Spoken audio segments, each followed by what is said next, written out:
No tenemos nada más que nuestra libertad. No tenemos nada que ofreceros más que vuestra propia libertad. No tenemos ninguna ley, sino es el único principio de ayuda mutua entre individuos. No tenemos gobierno, más que el único principio de libre asociación. No tenemos estados, presidentes, no hay primeros ministros, jefes, generales, patrones, banqueros, propietarios, salarios, caridad, policía. No hay soldados, no hay guerras. Nosotros compartimos, no poseemos. Shevek, el protagonista de la novela Uraz de Úrsula Le Guin. Buenas noches, buenas tardes, buenos días a todos aquellos que nos escuchan hoy. Estoy con un gran ser humano, con un gran maestro, con un gran amigo, yo por lo menos quiero considerarlo así, el maestro Oscar Chávez Lanz, que en mucho ha sido culpable de que yo tenga este espíritu tan buscador, tan rebelde. Bueno, nací así, rebelde, no le echaremos la culpa de eso a él, pero es alguien que me ha nutrido mucho en la vida. Entonces, gracias, Oscar, por estar acá y gracias por responder a esta invitación, a compartir un espacio de reflexión acerca de la poligamia, de mi inquietud que tengo actualmente de hacia dónde va la humanidad. Es que la poligamia será una tendencia evolutiva o será una moda actual, y nada mejor que tú, especialista, biólogo y sexólogo, para ayudarnos. ¿Quieres presentarte, por favor? Pues gracias, no sabía yo que había hecho todo eso que dices, pero me da gusto que lo creas. Pues yo soy Oscar Chávez Lanz, era biólogo, ahí es donde donde te conocí, dando clases de evolución en la Facultad de Ciencias de la UNAM, y tú de alumna. Pues no sé muy bien qué decir para el público preciso al que estás dirigiéndote, pero pues di como 30 años la clase de evolución biológica en la Facultad de Ciencias en Biología, y yo creo que para este tema eso es lo único que es relevante. Después me dediqué a la sexología durante muchos años, y de eso, pues a eso me dedico prácticamente, ¿no? Básicamente a provocar,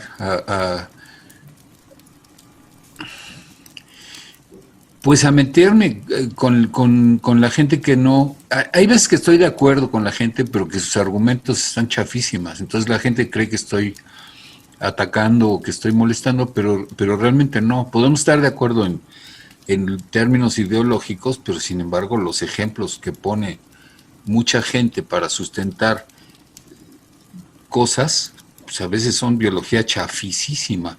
Uh-huh. Y también hay un desprecio, yo creo que eso sí hay que mencionarlo, hay un desprecio muy arraigado contra la biología, como que es el biologismo, se confunde con la biología que es neta, la suposición de que toda la gente que hable de cosas biológicas está hablando de los mismos prejuicios de la mayoría de la gente.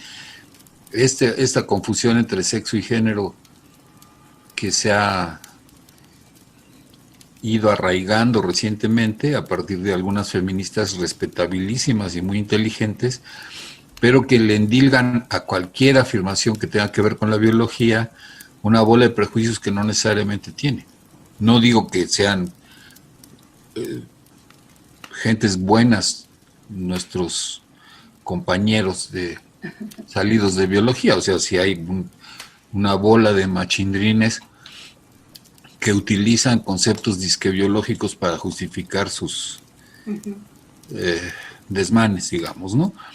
Pero no es lo mismo biología que biologismo. La suposición de que las cosas son explicables por la biología es razonable, pero las explicaciones a veces son tramposísimas y lo que reflejan es el machismo, el sistema patriarcal, la sumisión, el racismo, etcétera, cosas que pocas veces están bien sustentadas en biología buena, digamos, en biología sound. En la ciencia pura, sí. Oye, Oscar, ¿tú crees que la evolución nos puede explicar la naturaleza humana? Mira, de alguna forma sí, porque la evolución es una herramienta muy poderosa para explicar. Y yo creo que la respuesta pronta a esa pregunta que haces tiene que ver con lo que llamamos plasticidad. Hay dos extremos. Es más fácil explicar las cosas binariamente, aunque después haya que revisar el binario, pero hay dos como extremos en la naturaleza. Hay algunas características que están muy canalizadas, dicen los genetistas, o sea que tiene cierta información genética y esa es la información que conduce al final al fenotipo y prácticamente no es alterable por el sistema, por el medio ambiente. O sea, como que hay cosas que así son y así son, ¿no? Como el pelo chino o el pelo lacio. O sea, la raíz donde está creciendo el pelo es perfectamente circular y sale pelo lacio perfecto. Y mientras se va como... Cuando la raíz es ovalada o aplastada, como sale pelo como listón, y entonces cuando hace chinos. Eso difícilmente se altera con el medio ambiente. Se puede alterar con la edad, pero no se altera con las condiciones ambientales prácticamente. O el color de los ojos o un montón de rasgos. Esos son rasgos muy canalizados. Y en el otro extremo, hay todas las condiciones intermedias, pero en el otro extremo están rasgos fenotípicos del aspecto final de la gente que son muy plásticos, o sea que están unos ciertos genes, pero los genes dan un rango de posibilidades muy amplio y entonces lo que resulta al final pueden ser una enorme diversidad de cosas.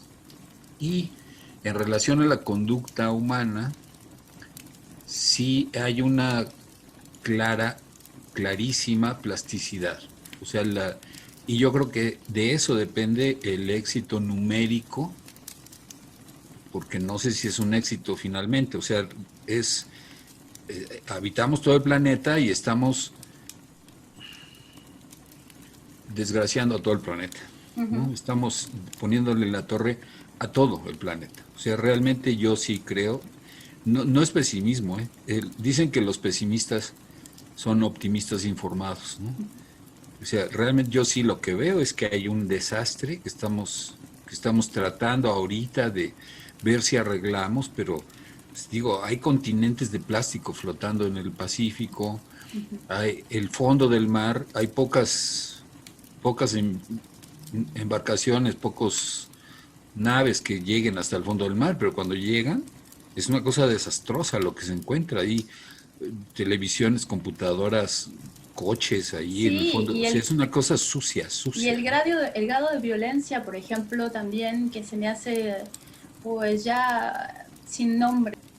Hablando de violencia, yo había visto que sociedades de chimpancés o de bonobos eran mucho más tranquilos, que no conocían el crimen, que no conocían la violencia. ¿Y tú crees que también dependa, por ejemplo, del alimento que ellos, de lo cual se nutren? Esa imagen de los bonobos y los chimpancés como seres muy pacíficos, habría que reflexionarla un poco también. Hay un investigador, Franz del Val, que tiene un librito clásico imperdible, que es El mono que llevamos dentro, que parece como albur, como una broma, pero así se llama el texto, y sí describe escenas violentísimas en grupos de chimpancés. Lo que sigue estando un poco en duda es si esas mismas escenas violentísimas ocurren en la naturaleza o no. Es muy posible que sí, tampoco se trata de rescatar así como el estilo de rescatar al salvaje puro, estilo ruso, ahora vamos a salvar a los chimpancés porque son ángeles. No, no son. O sea, sí se pelean, posiblemente se pelean más y de modos más desastrosos esos chimpancés que viven en reservas en donde los que cuidan la reserva les dan de comer y entonces hay un recurso que está alrededor de los seres humanos, entonces se acercan a los humanos más, evitan que otros lleguen, etcétera. O sea, a lo mejor la competencia desastrosa que ha resultado en guerras ahí de años, entre grupos de chimpancés, tenga que ver con esta provisión constante de alimento,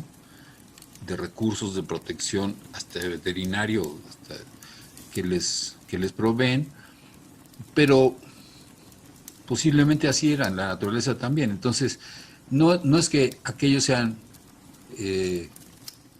muy buenos y nosotros seamos muy malos, pero lo que no hacen los chimpancés es empezar a asesinar gente por el color de su piel, o empezar a asesinar gente porque tiene el pelo chino, o empezar, etcétera. O sea, o sistemáticamente matar mujeres, ¿no? Como en nuestra especie ha ocurrido, o sistemáticamente lo que sea, ¿no? Explotar, esclavizar sistemáticamente a un grupo de la población, esas cosas no. La exclusión de los indígenas, que ya hace poco que hubo la ceremonia, que a mí me parece muy correcta y muy digna de pedirles perdón, no está acompañada de políticas que balanceen la cosa, pero por lo menos hay un gobernante que reconoció, ¿no?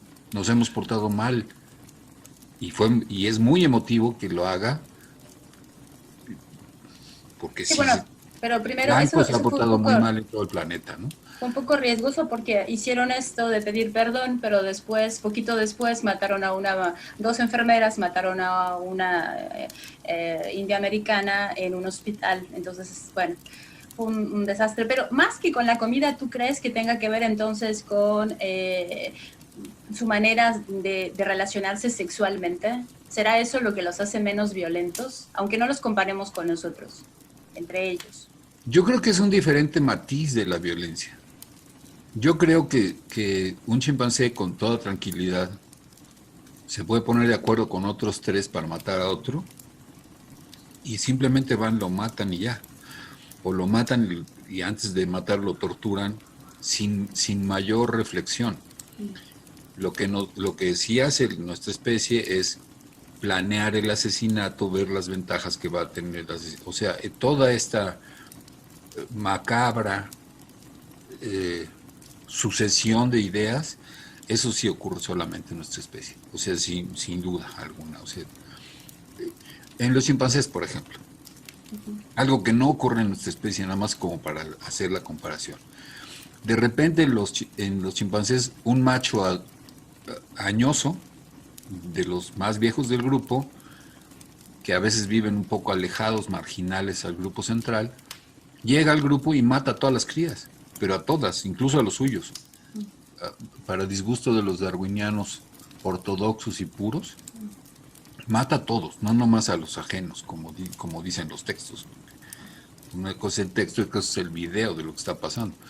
Entonces, ese tipo de cosas en la gente no ocurre o ocurre poco,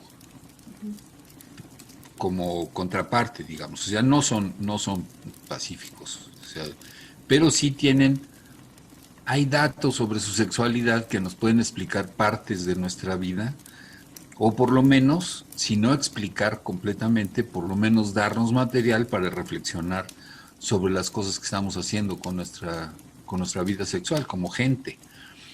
Y puede ser como una orientación, pero regreso a la primera respuesta que me pediste. Somos una especie muy plástica en términos de lo que hacemos. O sea, ante una circunstancia podemos buscarle el modo y adaptarnos a esa circunstancia, y a otra circunstancia extrema también podemos buscarle el modo y adaptarnos, y eso es lo que ha permitido que hayamos proliferado en todo el planeta, por esta propensión, sobre esta posibilidad de encontrar el modo de encontrar recursos, utilizarlos y colonizar un nuevo lugar y colonizar otro y colonizar otro. O sea, puede ser que el motor sea la codicia, que el motor sea las fantasías religiosas o fantasías de poder o de fama o de cosas despreciables desde alguna cierta ideología, pero sea cual sea el motivo, sí se ha logrado. O sea, hay gente que vive en la nieve haciendo casas de hielo y hay gente que vive en lugares calientísimos. Hay pocos lugares en términos ecológicos en donde de plano no viva la gente. O sea, dentro del mar, en lugares súper áridos, en lugares donde el frío sea tal que ni siquiera agua hay líquida, nada, nunca. Esos son los únicos lugares donde no hay gente, pero en todo el resto del planeta hay gente. O sea, por el lado de la relación con el ecosistema, somos muy plásticos. En relación a lo que hacemos con nuestra vida sexual, ahí sí esta misma plasticidad ha dado una multiplicidad de posibilidades, algunas plausibles, algunas buena onda, como guiadas por la intención de no hacer daño, de provocar la mayor felicidad en la gente, etcétera, pero otras descaradamente opresoras pues de las mujeres, de quien se pueda, ¿no? O sea, esa es una posibilidad también que da la plasticidad, pero dentro de la misma plasticidad, y para no dejar la mala idea, existe la semilla de la responsabilidad. O sea, lo que tú haces, podrías no hacerlo. Ese acto violento, podrías no haberlo hecho, porque lo decidiste. Ahí sí no hay motores evolutivos que te obliguen a hacer tales cosas. Si un gorila ve la foto de un gorila adulto, la golpea. Si le pones un espejo enfrente a un gorila adulto o a un orangután adulto, embiste al espejo y se pelea con su propia imagen. O sea, eso sí es automático. Ahí no hay tanto aprendizaje. Pero cuando un ser humano toma un arma para agredir a otro ser humano, sí hay un proceso de reflexión que le podría impedir hacerlo. Y por ejemplo, no es un ejemplo bonito, pero en los casos de violación tumultuaria, hay muchos testimonios de mujeres que no sufrieron la violación, porque dentro de los 3 o 4 agresores, uno dijo, yo no le entro. Ustedes van, yo no, yo paso. Y eso le permite a los otros reflexionar y es lo que ha salvado de la violencia a víctimas, en el caso de la violación o en el caso de otras cuestiones. En esta dinámica del crimen organizado, y te digo porque una persona cercana iba a hacer su tesis de maestría sobre el tema, a los sicarios los están estimulando con pericazos de coca, lo cual desvía la posibilidad de que alguien diga no quiero, ¿no? O sea, es una cosa también artificiosa, ¿no? Si no se metieran el pericazo, quién sabe si harían lo mismo que hacen. Oye, regresando a los bonobos, si tú podrías explicarnos acerca de la poligamia, que es la base de su consorcio sexual, ¿está bien decirlo así? La base de su asociación es la poligamia. ¿Podrías darnos la diferencia entre esos términos para el público en general? Cuando decimos poligamia, frecuentemente confundimos poligamia con poliginia, porque la que más llama la atención es la condición en donde muchas hembras comparten a un macho en el grupo. O sea, el que hace el servicio sexual, el servicio de fertilizar a todas las hembras de un grupo es un macho o poquitos, 2 o 3 machos que generalmente son parientes entre sí. Esa condición se llama poliginia. Poli, mucho, y ginia, hembra, gineceo, reproducción, ¿no? Porque estamos hablando de animales. Pero también es poligamia la condición simétricamente equivalente, que es la poliandria.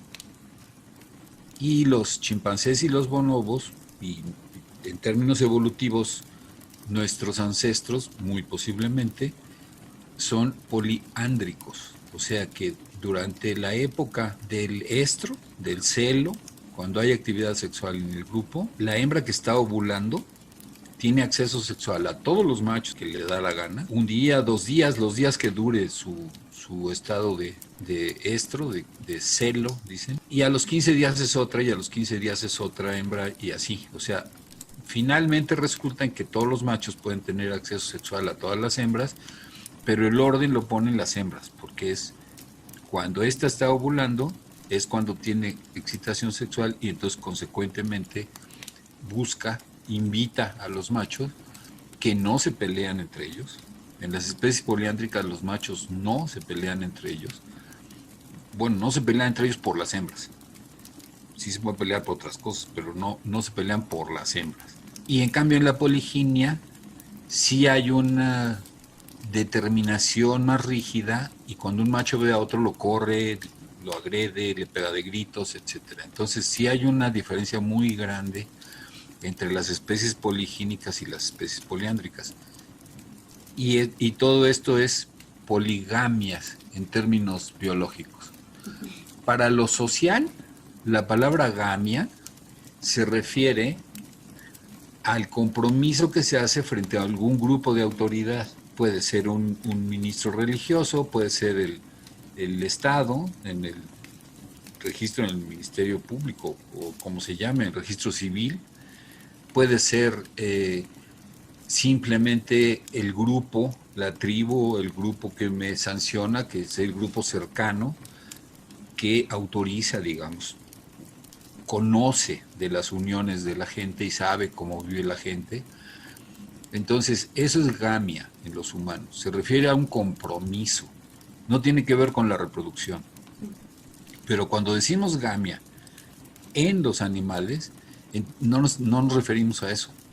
No nos referimos a un vínculo que la tribu acepte, sino que nos referimos a la reproducción biológica.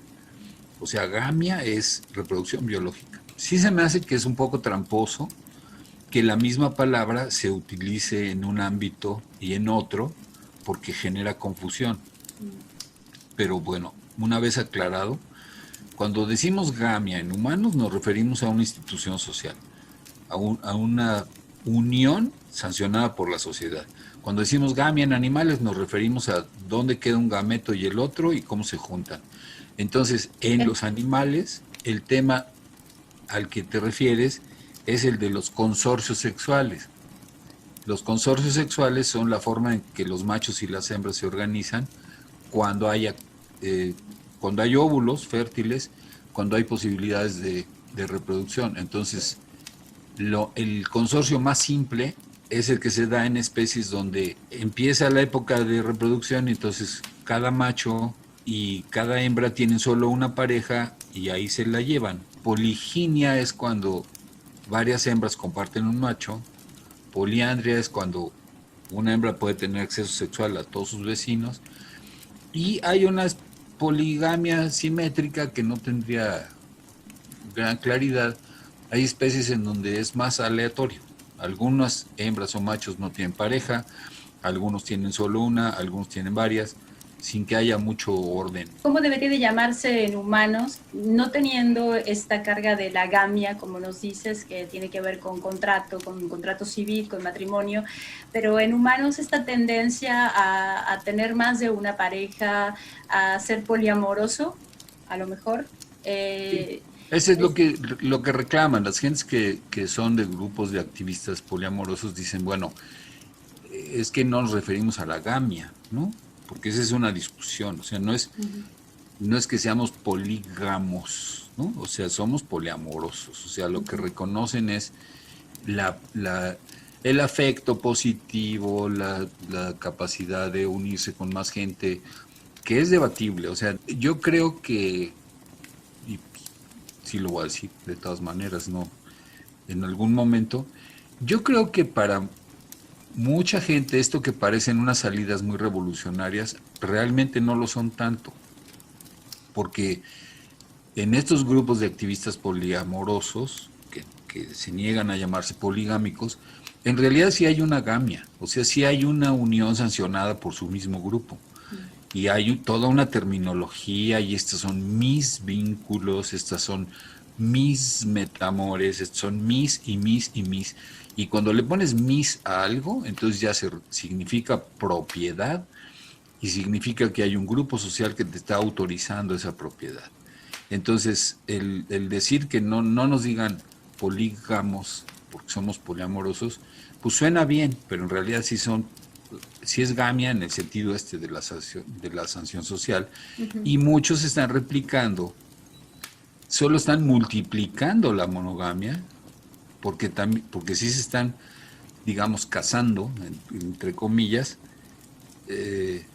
con más de una persona, y el atractivo parece ser ese, o sea, el que tengo más parejas posibles, potenciales, y no estoy restringido a una, y eso está bien, o sea, puede ser muy agradable, pero no está siendo realmente tan revolucionario como parecería. O sea, no, el tener posibilidad, estar en un grupo donde tengo posibilidades de tener 3 o 4 novias, o 3 o 4 novios, o unos novios y unas novias, no es tan revolucionario desde mi punto de vista. Sí rompe algo, sí rompe la monogamia, pero lo que no rompe es esta restricción social de con quién te acuestas. Porque finalmente la pregunta sería, bueno, ¿y qué le importa a la gente con quién me acuesto? Si tengo hijos, me hago responsable de ellos, o me debería ser responsable de ellos, sea yo hombre o sea mujer. Pero, ¿por qué se tiene que meter el Estado en mi cama? ¿Por qué tiene el Estado que decidir con quién puedo y con quién no puedo dormirme? ¿Crees que evolutivamente, tanto para los bonobos o los chimpancés, como para los humanos, haya una ventaja evolutiva en el hecho de ser poliamoroso o polígamo, como se le quiera llamar? Sí, yo creo que, pero nada más que la relación es un poco al revés. Y eso sí es muy decepcionante de mi intervención, pero la gente cuando oye que voy a hablar de poliamor o de esto, no, pues va a hablar de las orgías, no, yo creo que es un poco al revés. Cuando falta un recurso, cuando la población, el grupo, la tribu de esos vertebrados está en un medio donde hay un recurso que es escaso, expulsa a algunos del grupo, no les da de comer, aunque o no les permite el acceso fácil a la comida. Eso puede parecer raro, pero un ejemplo que puede ser muy doloroso para uno cuando descubre la razón de encontrarse un huevito tirado ahí abajo de un árbol. En las aves es muy común, ponen 3 huevos en el nido, se alternan, son muy monógamas las aves, por eso, al menos en cada periodo reproductivo, cada año, no sé si sigan siendo con la misma pareja después, de eso no hay tantos datos, pero mientras uno empolla, el otro se va a buscar comida, regresa, entonces el otro se turna, come, etcétera. Pero si la comida escasea, llegan al nido y tiran un huevo, o tiran 2 huevos. O sea, el aborto sí se da en las sociedades de aves. Porque si conservan los 3 huevos, se van a morir los 3 de hambre. O sea, la predicción no es que lo piensen, pero sí la conducta de tirar un huevo o tirar un polluelo, y pone uno la escalera y regresa al pajarito que se cayó del nido, lo van a volver a tirar. Y no lo van a volver a tirar porque huela a humano, lo van a volver a tirar porque detectaron que en el entorno la comida solo alcanza para 1 o para 2 y que no van a ser, bueno, entonces esa dinámica de regular la población, pues puede parecer muy rara y muy dolorosa para algunas gentes, pero sí ocurre. Entonces, en los grupos donde falta un recurso, y hablo de hace 30 millones de años en el Mioceno, aquellos tribus, aquellos grupos, poblaciones chiquitas en donde decidieron correr a los machos, no lo decidieron racionalmente, pero donde la imagen de ser un macho adulto es la que es repelida por el resto del grupo y los corren y quedan como periféricos, esos grupos se quedan con pocos machos y muchas hembras y así es como sobreviven, así es como alcanza el recurso. El correr a los machos, a los otros, no es por deseo sexual de quedarse con todas las hembras y hacer orgías ahí, que quiero, o sea, eso es un machismo clarísimo por parte de los antropólogos que empezaron a describir estas sociedades, que refleja más bien las carencias del antropólogo.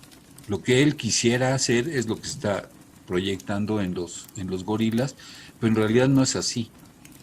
La historia es larguísima, son 30 millones de años de correr a los machos y finalmente eso es lo que hoy se ve como poliginia, pero en realidad el motivo de correrlos es para que alcance el recurso alimenticio. Y eso ha resultado evolutivamente en lo que hoy llamamos poliginia. Hay que imaginar qué ocurre si en una población voy a correr a parte de la población y solo puedo correr a los machos. Si corro a las hembras o si corro a los infantes, no funciona, se extingue el grupo. Los únicos prescindibles son los machos. Si corro a la mitad de los machos no pasa nada, el grupo no se extingue.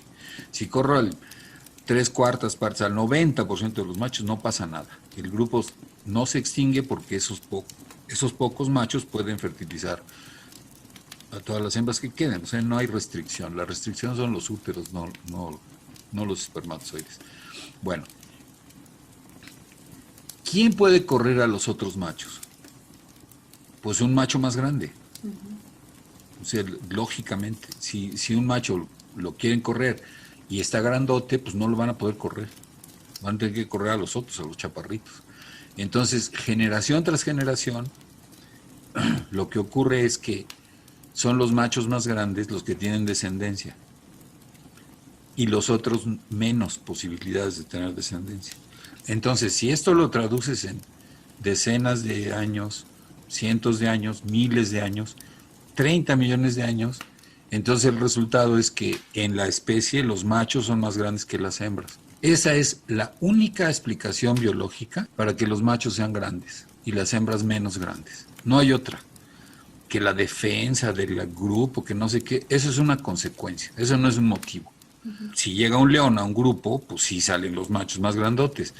Y si llega un león a un grupo que no sea poligínico, pues los más grandotes son hembras y las que se enfrentan al león son las hembras. O sea, no están los machos grandotes para poder defender al grupo, como se romantiza también. Los grandes son los que salen al quite y es más frecuente que salgan al quite los machos porque si el león se come a un macho, no le pasa nada al grupo en términos de sobrevivencia. Por cada hembra que se coma un león, sí se reduce la tasa de reproducción del grupo y sí puede ser que se extinga. Entonces, tampoco es una gracia, una dádiva el proteger a las hembras. Eso sí es natural, yo creo. El que las hembras no salgan al patio cuando hay un ruido en la noche, eso sí creo que tiene una raíz biológica. Porque si son las hembras las que salen, el grupo se extingue. Entonces, esto pasa en los grupos poligínicos. Y lo otro que pasa es que ese macho no solo tiene hijos machos, que son más grandes que sus primos, sino que también tiene hijas. Y también las hijas son más grandotas. Entonces, si lo ves en términos de muchos años, lo que ocurre es lo que llamamos gigantismo. Los fósiles de hace mucho son 8 kilos, 10 kilos, 12 kilos. Después Ramapithecus son 60 kilos, 70 kilos. Más cerca, más pesados. Y hoy lo que vemos son esas monstruosidades de orangutanes que son más pesados que 2 hembras juntas o 2.5, gorilas que son casi el doble que las hembras, pero además son gigantes, del grupo son enormes. Y alguno que se extinguió hace poquito, hace 100.000 años, Gigantopithecus, era más grande que los orangutanes actuales. ¿Te imaginas un orangután de 3 metros de alto? que con los brazos abiertos son 4 metros, o sea, no cabe en una recámara convencional de una casa. O sea, es una cosa enorme. Esos se extinguieron. ¿Y por qué se extinguen? Porque la poliginia tiene un resultado evolutivo que es un callejón sin salida. O sea, el seguir expulsando a los machos hace que sea más grande, más grande, más grande. Por lo tanto, el recurso es más escaso, más escaso, más escaso, porque mientras más grande es, más come. Entonces, las especies poligínicas están destinadas a la extinción. Entonces es muy interesante porque crees que en los humanos una tendencia evolutiva actual, bueno, podremos tratarlo de dos lados. Es utópico lo que voy a decir, que haya una tendencia evolutiva actual hacia la poliandria y que además, o sea, es natural que sea así, que es más ventajoso en términos de costo para la naturaleza de la especie. Sí, en nuestro grupo al menos, esta condición de los machos expulsando a otros machos, las peleas, la violencia entre los machos por permanecer en el grupo grande, en el grupo reproductivo, tiene dos escapatorias y ahí en la imagen se pueden ver. La rama que está en blanco es la primera escapatoria. Hace como 25 millones de años, de este grupo de primates originales, un grupo decide dejar de pelearse, los machos. Y entonces una hembra agarra a un macho de la mano y se lo lleva a un rincón, a la copa de los árboles, y ahí se ponen a vivir, sin pelearse con otros machos, sin que toda esta dinámica violenta, ¿no? Sí hay menos comida, porque hay menos comida allá arriba, hay unas pocas flores, hay hojas verdes, hay frutos, pero hay más comida abajo, ¿no? Entonces, ¿cómo podemos sobrevivir allá? Pues siendo 8 kilos, 10 kilos, o sea, y además para llegar hasta las copas de los árboles, pues hay que ser chico. Un gorila no puede llegar nunca hasta arriba de las copas de los árboles porque se rompen las ramas, ¿no? Entonces, esa ramificación dio un grupo muy grande que son los gibones, que todos son monógamos, prácticamente. Hay algunos que son medio poligínicos, que son más grandes que los demás, que son los siamangs. Pero todo el paquete de la familia Ilobatide de los gibones son monógamos. Esa es una primera escapatoria. Y la otra escapatoria es como hace 5, 10 millones de años, 7 millones de años, la rama que va hacia nosotros, que es la que pinté en el esquema de azul. Esa rama se sale de la competencia entre los machos hace poco tiempo, por eso todavía somos más grandes los hombres que las mujeres, no porque sea explicable en nuestra especie, sino porque son millones de años de machos grandes y hembras menos grandes. Pero esa rama que va hacia los chimpancés, bonobos y nosotros es originalmente poliándrica. ¿Por qué es poliándrica? Bueno, me da mucho gusto estar hablando con alguien que es bióloga, porque sí va a comprender lo que voy a decir, pero cuando el recurso es hierba, pasto, hojas, está repartido por todo el ecosistema. Yo desde kilómetros puedo ver una mancha verde y yo sé que allá hay comida. No hay problema. Estoy parado en medio del pastizal y hay comida por todos lados. Puede ser que seamos demasiados y que la comida escasee por nuestro número, pero básicamente no hay que buscar la comida. No se tiene que poner a alguien especializadamente a buscar comida. Cuando la comida es carne, proteínas animales, insectos, otros monitos o lo que sea, entonces sí hay que buscarla.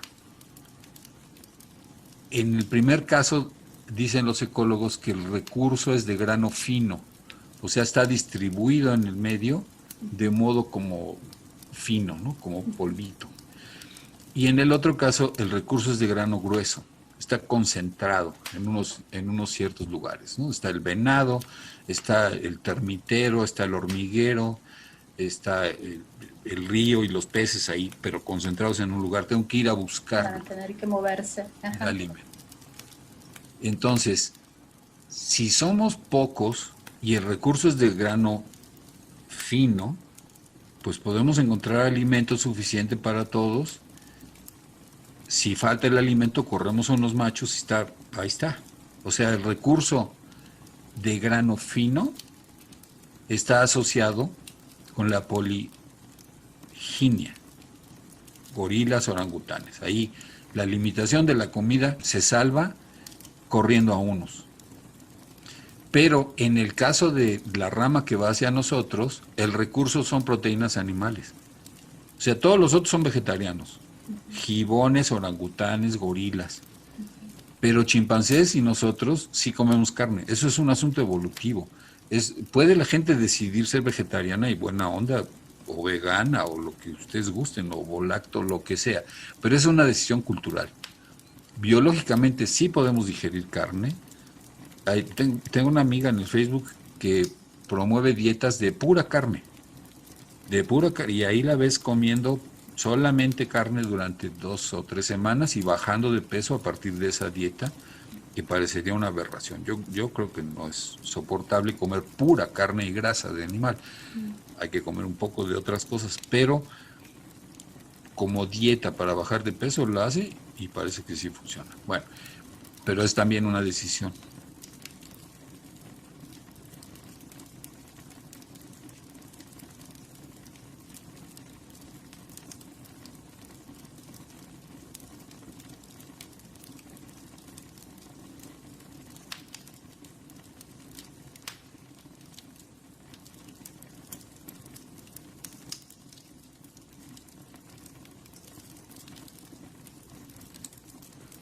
Lo que ocurre en esta rama es, bueno, aquí estamos todavía en ramapitécidos hace unos, ¿qué será? 20 millones de años. Los machos están peleando por el territorio, nos corren, etcétera. Entonces lo que podemos hacer es, pues, empezarnos a comer otras cosas. Ya nos expulsaron. Bueno, entonces podemos comer otras cosas. Y agarramos una cosa verde que sabe como a vegetal, nomás le quito las antenas y las patas y me lo como, y entonces estoy expuesto a las proteínas animales de ese insecto, y los que podemos digerir proteínas animales, entonces sobrevivimos, y entonces se inaugura una rama evolutiva completamente distinta, que es la que es omnívora respecto a la otra, la que puede comer vegetales y proteínas animales, para encontrar ese recurso. Mientras más seamos, mejor lo encontramos. Entonces, de los grupos de gorilas hay 15 gorilas, 10 gorilas, con todo y crías y hembras, y 20 cuando mucho. Los grupos de chimpancés en el campo son 300 chimpancés, o sea, que están recorriendo todo el pastizal, buscando dónde están las termitas, dónde están las hormigas, dónde está un cadáver de un venado, y en el caso de los humanos, buscando, siguiendo a los depredadores, al tigre de dientes de sable, hasta que mata a alguien, el tigre, y después robándole la comida al tigre. Cosa que es muy arriesgada y que sí requiere de una forma de comunicación que el tigre no entienda. Entonces, hacer señas, hacer algún ruidito, ¿no? Así como, aguas con el tigre, güey. Ese tipo de comunicación más sofisticada es lo que conduce a la rama que va hacia nosotros. Pero también también los chimpancés y los bonobos son de ese mismo estilo. Entonces, la poliandria lo que permite es grupos enormes que buscan el recurso, así como peinando la zona, dicen los agentes policíacos, ¿no? O sea, van recorriendo toda la sabana, encuentran un recurso, todos van y comen eso, se vuelven a repartir, otro encuentra otra cosa, todos van y comen ahí. Entonces, sí tiene que ver con el recurso, básicamente, el que sea poligínica o el que sea poliándrica una población. Y nuestros parientes más cercanos son poliándricos. Entonces, si hubiera alguna determinación biológica, sería por ese lado. Uh-huh. Aunque sí hay problemas evolutivos también, te oigo, pero después te pongo los requisitos para la poliandria y los problemas que presenta nuestra especie para encajar en esos requisitos, y ya con eso acabo yo. Pues más bien eso, continúa, entonces era la pregunta justamente. Bueno, la poliandria funciona bien si las hembras no ovulan el mismo día. O sea, durante el periodo de reproducción, una está ovulando y usa a todos los machos. A los 10, 15 días, otra es la que está ovulando y usa a todos los mismos machos del grupo. A los 10, 15 días otra y así. O sea, es secuencial y digamos que esa es la base de la armonía del grupo. El que no estén sincronizadas las hembras. Otro rasgo de la poliandria es que la hembra que está fértil, la hembra que está dispuesta a la actividad sexual, tiene señales muy claras. Sus labios menores crecen muchísimo, se muestra a 4 kilómetros, puedes saber cuál es la hembra que está dispuesta a la actividad sexual y echarte a caminar hacia ella. No puedes llegar a menos de 7 metros de ella porque se va. Entonces, típicamente en los chimpancés, no en los bonobos, pero en los chimpancés, está una hembra dispuesta a la actividad sexual, se sube a un cerrito, está en un vallecito, los machos la ven, se acercan, pero no interactúan entre ellos, ni se acercan demasiado. Entonces ya que la hembra ve ahí 6, 7, 15 machos, entonces decide con cuál se va, se aparea con ese, y cuando le da la gana o ve a otro que está más bonito o que le gustó más, se va con el otro y luego se va con el otro. Muchas veces no ha eyaculado el chimpancé cuando la hembra decide cambiarse. O sea, exactamente al revés que en los humanos. El orgasmo del macho no ha llegado y sin embargo ella se sale y se va con otro y luego se sale y se va con otro. Entonces muchos, ahí están los videos, a veces se eyacula por el solo movimiento de cuando la hembra se quitó y sacó el pene, pero también hay machos que se masturban para acabar de eyacular. Entonces, en esas condiciones, así como en la poliginia podíamos imaginar cuál va a ser el resultado evolutivo, en la poliandria lo que ocurre es que si esto se repite sistemáticamente, ¿cuáles son los machos que tienen descendencia? Pues los que eyacularon rápido, porque si el largo del coito no depende de mí, sino de que ella quiera quedarse ahí o quiera irse con otro, entonces, pues si no eyaculo rápido no compro boletos para la siguiente generación y entonces no pongo mis genes en la siguiente generación. Entonces, algo que para algunos humanos puede ser muy, muy triste es que sí estamos predispuestos a eyacular pronto. Esa es la característica de la poliandria. En las hembras, el que se note desde lejos la disposición a la actividad sexual, y en los machos, eyacular pronto. Ahora, ya todos eyaculan pronto. ¿De cuál son los hijos? Pues del que ponga más espermatozoides. Y los espermatozoides se producen en una glándula que se llama testículo. Entonces, el otro rasgo anatómico clarísimo en la poliandria es los testículos grandes. Entonces, si tú ves en una colección de ratones, ¿sabes cuánto pesaba el ratón y cuánto pesaban sus testículos? Con toda claridad se ve la diferencia entre los ratones poliándricos, porque sus testículos son mucho más grandes en relación al cuerpo que los de los demás. No necesitas ni verlos en el campo. Tú puedes asegurar que este y este y este de los ratones son de una especie que es poliándrica. Porque se nota, porque es un cambio anatómico. Entonces, ¿qué ocurre si a una especie poliándrica llega un señor con su Biblia ahí en el domingo, ¿no? Así, ¿no?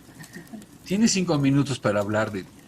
Entonces, llega, se mete a tu casa, convence a la señora de que no está bien eso de acostarse con todos los vecinos un día, y convence al marido de que las mujeres son propiedad y no debe dejar que su pareja tenga actividad sexual los convence de la monogamia. Se casan, se van al cielo cuando se mueran, nada más que su vida sexual sí se complica, porque venimos de una especie donde cuando una hembra tiene ganas, tiene disposición para tener relaciones sexuales con muchos machos. Por lo tanto, lo que determina que deje de tener actividad sexual es su saciación, su satisfacción sexual. Y ahora, obligada a la monogamia, pues el que le tiene que producir la satisfacción sexual es un tipo que vive ahí en su casa, que además no tiene otro, ¿no? Entonces, eso, pues, ¿en qué resulta? Pues en una sofisticación enorme de juegos sexuales, de juguetes sexuales.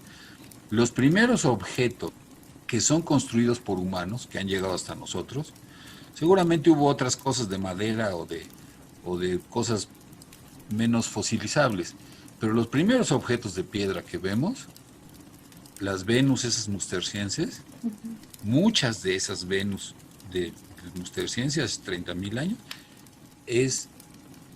son falos, son objetos, son dildos para masturbarse. Entonces, si algo es interesante de nuestra especie, a diferencia de otras, es que la actividad sexual se vuelve una meta por sí misma. La satisfacción sexual se busca por medios sofisticados, como son los juguetes sexuales, la posibilidad diversísima de actividad sexual, la diversificación de actividad sexual no reproductiva, las relaciones orales, las relaciones homosexuales, relaciones en grupo, etcétera, etcétera, etcétera. Entonces, ese es el origen de nuestra especie. ¿Qué le ocurre a los machos de una especie poliándrica si los obligan a ser monógamos? Pues por un lado es la carga de la satisfacción sexual de la pareja, que ya no la puedo compartir con todos los vecinos, sino que solo la tengo yo, porque soy el único dueño legítimo de esa persona, ¿no? Entonces, ¿qué hago para poder? Pues una decisión en algunos seres humanos es, no me importa su placer, lo que me importa es el mío.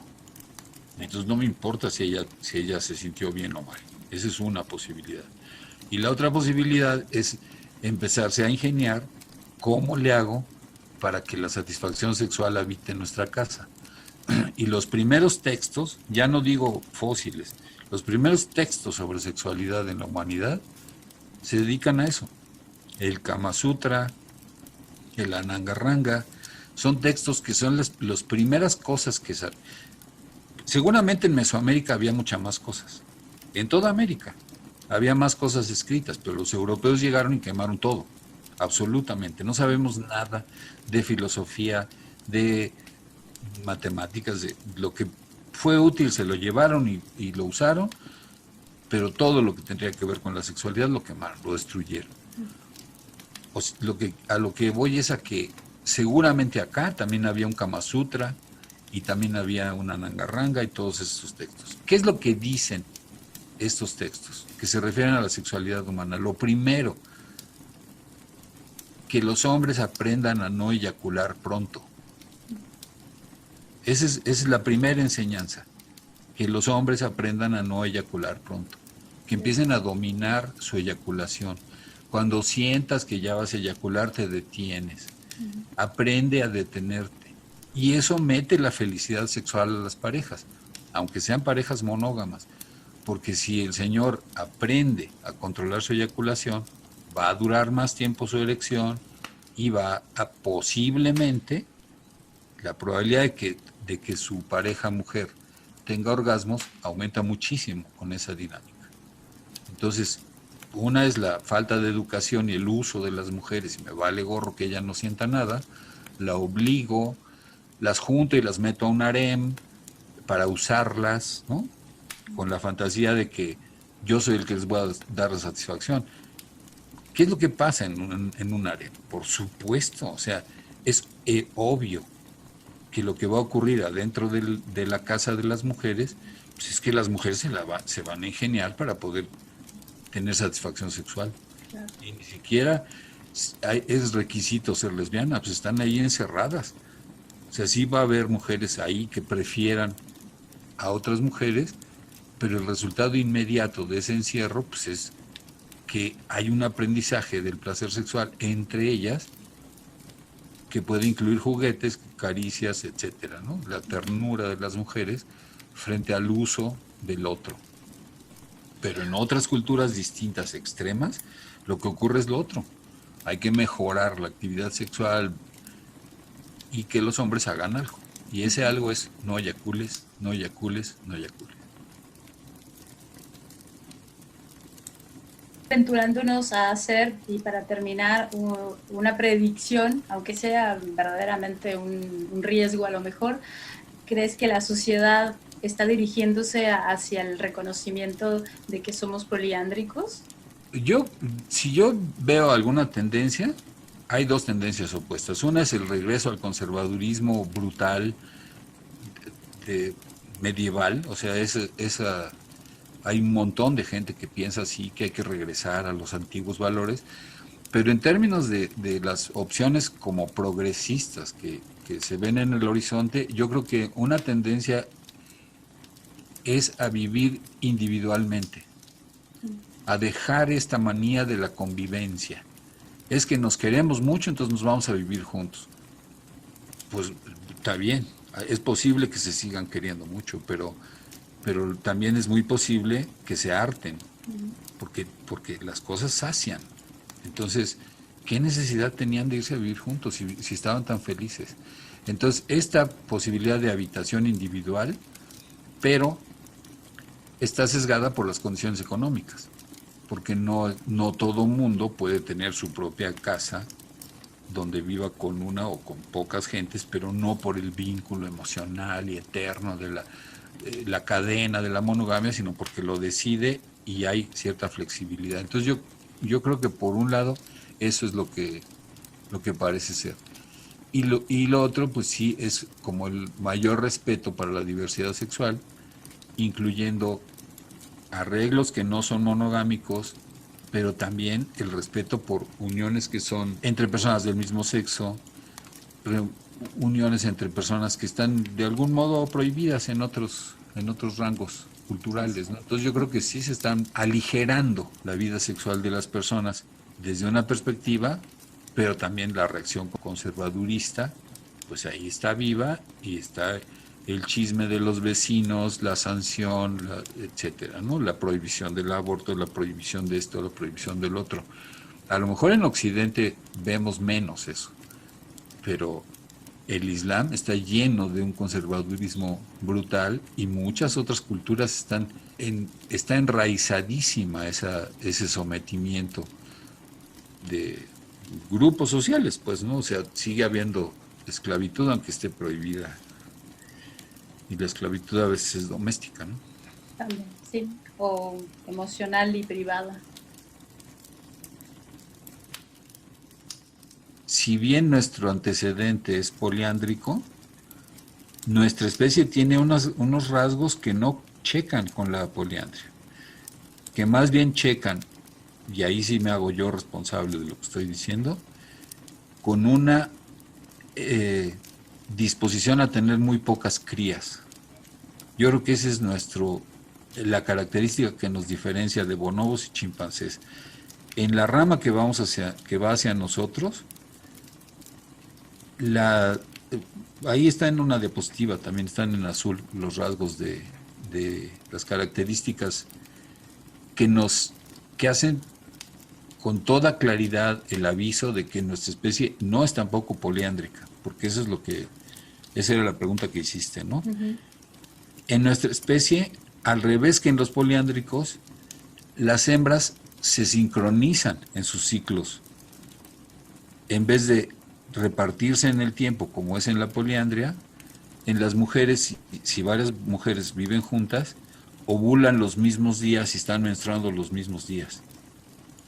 Si en una comunidad de monjas o en un reclusorio o en una familia, las mujeres que viven en una familia pueden pedirle toallas antes a la otra porque sabe que cuando está menstruando la otra ya compró toallas, porque todas menstruan en los mismos días. Uh-huh. Y todas están fértiles en los mismos días. Entonces eso sí es distinto que lo que ocurriría. Los pechos. ¿Qué significan los pechos grandes biológicamente? Pues que no se va a embarazar. Uh-huh. Está lactando, no se va a embarazar. Uh-huh. Entonces, en términos biológicos, los gringos podrán decir lo que quieran, pero en términos biológicos, pechos grandes es un inhibidor de la excitación sexual. Es lógicamente, hablando en términos de biología, pechos grandes significa no te excites. Tus espermatozoides no van a tener ningún destino si te excitas con alguien que tiene los pechos grandes. Excítate con alguien que tenga pechos chicos. Y ahí se ve claramente el efecto de la cultura, porque la lógica biológica es una, pero el Hollywood y todas las Playboy, etcétera, han sesgado el gusto hacia otro lado, y eso es parte de la plasticidad. Y bueno, etcétera. Hay otras diferencias que tenemos con los chimpancés y los bonobos que indican que en nuestra especie lo que está ocurriendo es que la sexualidad se separa de la reproducción y la sexualidad empieza a ser un valor por sí misma. Y empieza a ser un eje de la vida por sí mismo. Artístico, cultural, religioso, etcétera, ¿no? O sea, entonces la cultura estaría separada de la biología, o no sería también parte de la biología nuestra manera de sentir y de pensar. Yo creo que la cultura sí puede domesticar a la biología en una especie tan plástica como nosotros, y yo creo que si finalmente la biología ha cedido, hemos podido superar determinaciones biológicas por nuestra plasticidad y por cuestiones culturales. O sea, no mates gente, no robes, no violentes. Esos son principios éticos que tienen muy poco que ver con la biología. Son principios de convivencia, de armonía, ¿no? O sea, no generes angustia en otras personas. O sea, vive tranquilamente, no molestes, no te metas. Esos son principios éticos que no tienen ninguna base biológica clara, digamos, ¿no? Entonces, en realidad, ni siquiera hay una tendencia evolutiva hacia ser polígamos o poliándricos, simplemente, es decir, el ser humano realmente sigue un camino muy propio y no solamente como especie, sino como cada individuo dentro de la especie. En Omelas no había rey, no se utilizaban las espadas y tampoco había esclavos. No eran bárbaros. No conozco las reglas y las leyes de su sociedad, pero estoy segura que éstas eran poco numerosas. Y como vivían sin monarquía y sin esclavitud, tampoco tenían bolsa, ni publicidad, ni policía secreta, ni bombas. Y sin embargo no eran gentes sencillas, nada de dulces pastores, ni nobles salvajes, ni cándidos utópicos. No eran menos complejos que nosotros. Lo malo es que nosotros poseemos la mala costumbre, animada por los pedantes y los sofistas, de considerar la felicidad como algo más bien estúpido. Solo el sufrimiento es intelectual, solo el mal es interesante. Esta es la traición del artista, su negativa a admitir la banalidad del mal y el terrible aburrimiento del dolor. Si no puedes vencer, únete a ellos. Si te duele, vuelve a comenzar, pero aceptar la desesperación es condenar la alegría. Adoptar la violencia es perder el dominio de todo lo demás. Y casi no hemos perdido todo.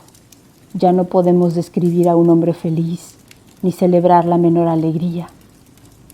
¿Podría hablarles yo en algunas palabras de los habitantes de Omelas? No eran en absoluto niños, ingenuos y felices, aunque de hecho sus niños eran felices.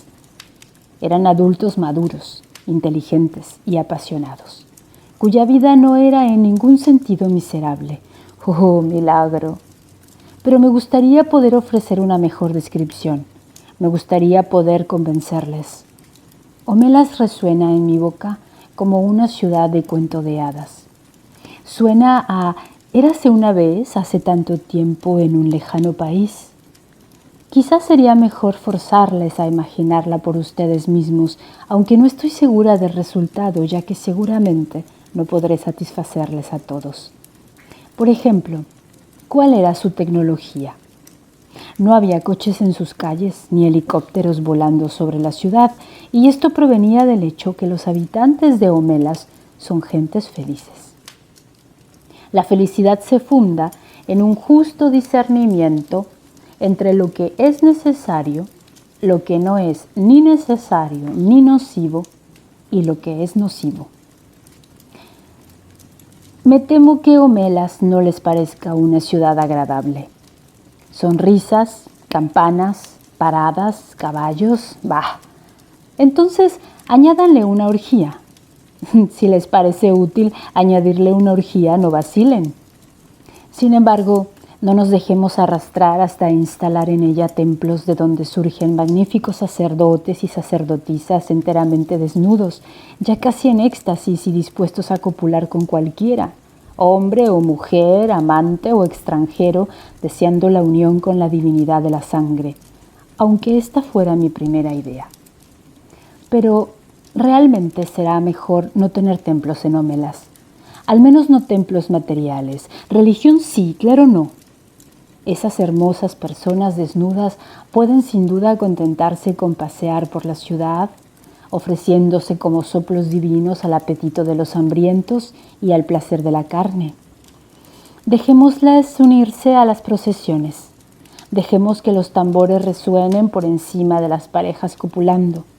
Dejemos los platillos proclamar la gloria del deseo y que los hijos nacidos de tales deliciosos rituales sean amados y educados por toda la comunidad.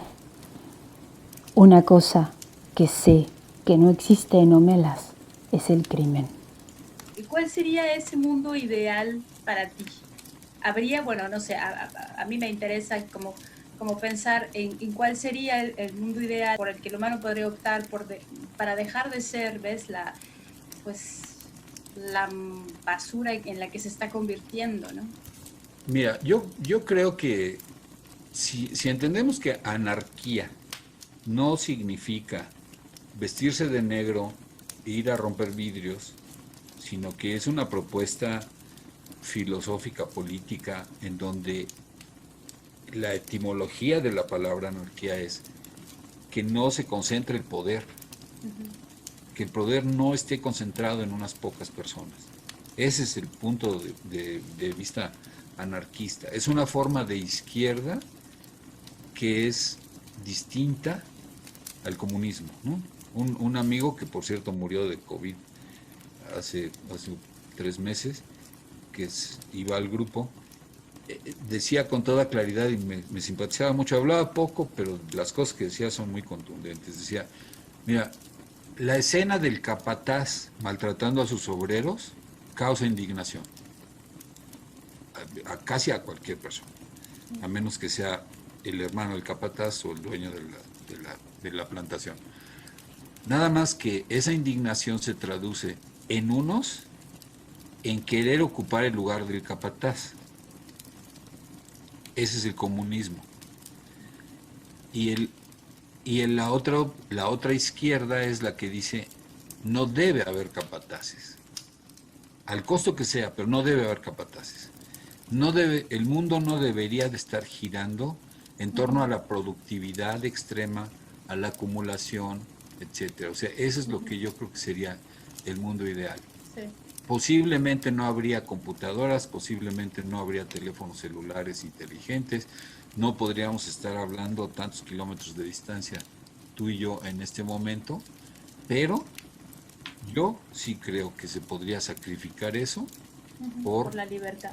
La libertad y la felicidad individual. O sea, como que no acumules, no te agandalles, no le robes los recursos al país vecino, no le robes el territorio, no mientas, no engañes, etcétera. O sea, esa es la... Idealmente yo creo que la anarquía es la forma menos cruel de organización social. Y por supuesto, pues es muy difícil estar en ese estado porque pues sí hay gente gandalla, hay gente egoísta, hay gente abusiva que con tantito poder que tenga va a empezar a tratar de acumularlo, y desafortunadamente estamos en un sistema que no solo promueve, sino que premia eso. O sea, el que es más ladrón, el que es más mentiroso, el que más acumuló, ese es un hombre de éxito, Y hasta hay cursos, ¿no? De superación personal, en donde la meta es esa, ¿no? A ver a quién friegas diario, ¿no? Cada día es una oportunidad. Suena muy bonito, pero es una oportunidad ¿de qué? Pues de ir con el vecino a robarle algo, ¿no? Ese es lo que es lamentabilísimo, que no hay una sanción por el abuso, sino un premio por el abuso. O sea, el que más dinero hizo es el exitoso. ¿Cómo lo hizo? ¿A quién se lo robó? Porque si uno tiene demasiado, es porque se lo robó a otro, sin duda. O sea, si no hay billonarios, no hay pobres. Pues vamos a quedarnos con esto y te agradezco mucho por esta vez, pero a lo mejor podremos seguir platicando algún otro día, ¿no? Claro que sí, cuando tú gustes. Gracias, Lucía. Gracias a ti, Oscar, muchas gracias. No sé si eres Lucía, pero... Sí, también.